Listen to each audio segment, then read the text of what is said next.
So based off of the title of this video, yeah, it's true. I tried a Nikon for the first time, and that was actually the Nikon Z50. Now, before you guys start rumbling in the comments below, saying that why are you trying the Z50 and not the Z7, I mean, I wanted to try something. So I want to give a big shout out to the guys over at Webbcam in Philadelphia. They actually let me use the Z50 with the 35 1.8S and the official, I think, Nikkor. I'm used to hearing Nikon. Again, it's my first time using this type of brand, so, you know, I don't know what it sounds like. I wanted to just try out this camera, you know, and pair it with the 35 1.4R using the Sony A7 III, which I'm filming right now, and just kind of see, like, what kind of quality this specific camera can give me. And also, if this is your first time here, what's up? My name is Josh Luciano. I try to post weekly videos on photography-related, you know, topics, behind-the-scenes shoots, all that stuff. So, yeah, if you're into that type of content, feel free to hit that subscribe button below. Give this video a like if you're interested in it. It helps with the algorithm. I'm gonna stop saying that. This, you know, it just like it. Smash the like button. Lately, I've been wanting to try different types of brands of cameras. There are a ton of them out there, and you know, I'm so used to shooting with my Sony A7 III and also Canon. So I wanted to try something different, something like the Nikon. Never used the Nikon ever before, and I was just curious to see, you know, I could get my hands on a Nikon and just like shoot with it, see what I think about it. This Z50 isn't that bad.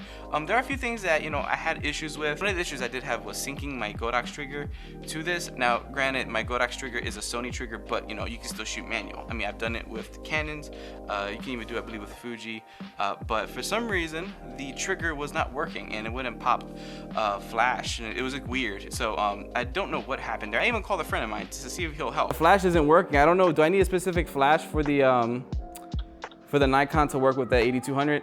Nah, bro, you just plug and play, papa. You see, see, this is the thing. It's not plugging in, it's not playing. It's not even clicking, bro. Thanks for the help. Seriously, I don't know what was going on with that trigger. It might have been the trigger itself. I did pair a regular speed light to this camera and it worked, so I'm assuming it's the trigger. So the trigger that I used for the shoot was the X Pro S, the first version. There's a second version out there, so I'm assuming maybe that could have been it. Maybe there's a firmware thing in here that I don't know about that maybe I need to do an update to so it can work. Or maybe this Nikon needs a firmware update. I'm not sure. So if you do have a Nikon, if you have experienced this type of issue with any speed lights or any triggers that just wasn't working, let me know in the comments below. Hopefully this will help somebody else that might be running into the same issue. So I wanted to use some type of artificial lighting, so I ended up just going with the Aperture 120D that was there and use it pretty much. So I mean, I still was able to use this and get some really cool images with it. And I just really wish I had the trigger because I wanted to see how it worked, but you know, I honestly think it was just the trigger itself, it wasn't the camera. Now when it comes to the photography aspect on this camera, I think it's a pretty cool stills camera. It's light, actually like the weight of it. It feels like nothing actually, especially with even the 35. The Sigma 35 1.4, it's pretty hefty. So you know, it does have a lot more weight. Now this camera is not that bad of a camera actually. I mean, it's 20 megapixels, so if you're looking for something a little bit higher than that, you might maybe want to try the Z6, Z7, maybe go to Sony or, you know, the new Canon EOS R or something like that. But you know, 20 megapixels, especially if you're doing stuff for Instagram, and you know, this works. There's nothing wrong with it. One of the biggest things when it comes to cameras for me is the grip itself.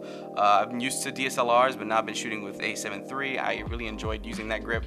The A7R4 also has a really awesome grip as well, and then the Canon EOS R has a great grip as well. So like, you know, it's, you know, grip is the main thing here for me as far as when it comes to cameras. So this Nikon actually feels really good. When I grabbed it for the first time, I was like, oh, look, this feels great. So one of the things I don't like about it is the fact that the memory card is at the bottom next to the battery. For the most part, the camera itself is a really cool camera, and it's small, it's lightweight. You know, it's not as like bulky as a DSLR, you know, it's mirrorless. But if you're in the market for like a new camera and you don't have no ties to any other brands in the sense of, you know, you have invested in glass and all that stuff, maybe this might be for you. So if you're interested in this type of kit, you can get the actual 16 to 50 variable aperture with the Nikon Z50 for around under $1,000, $996. That's actually not bad for like a starter. It's an APS-C sensor, so it's not full frame.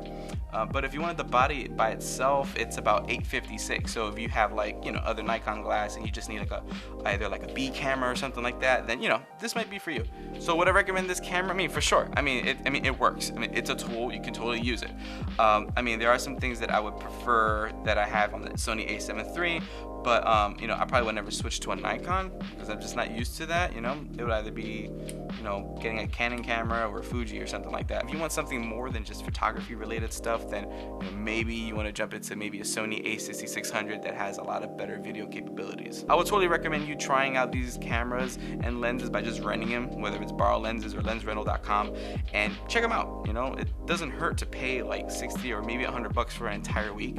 Check it out yourselves before you actually purchasing the actual gear. That's pretty much the end of this video. I just wanted to give you guys a little bit of insight of me trying out the Nikon situation with the Z50, and who knows, maybe I might try the Z7 or Z6 and maybe a different piece of glass or something like that, and maybe do a few more shoots with it so that you guys can see more content with it. So hopefully you guys like the video that I'm going to be posting soon. Thanks for watching this video, guys, and if you haven't yet, hit that subscribe button below, share it with your friends, and also make sure you hit that thumbs up because, you know, it definitely helps the channel grow. For some reason, the algorithm, YouTube likes that stuff. So yeah, if you want to be part of the journey, you know, just like it and then share it with your friends, and yeah, let me know if you guys ever tried this camera. Let me know what you guys think about it. Stay awesome, stay fresh, keep creating. Peace.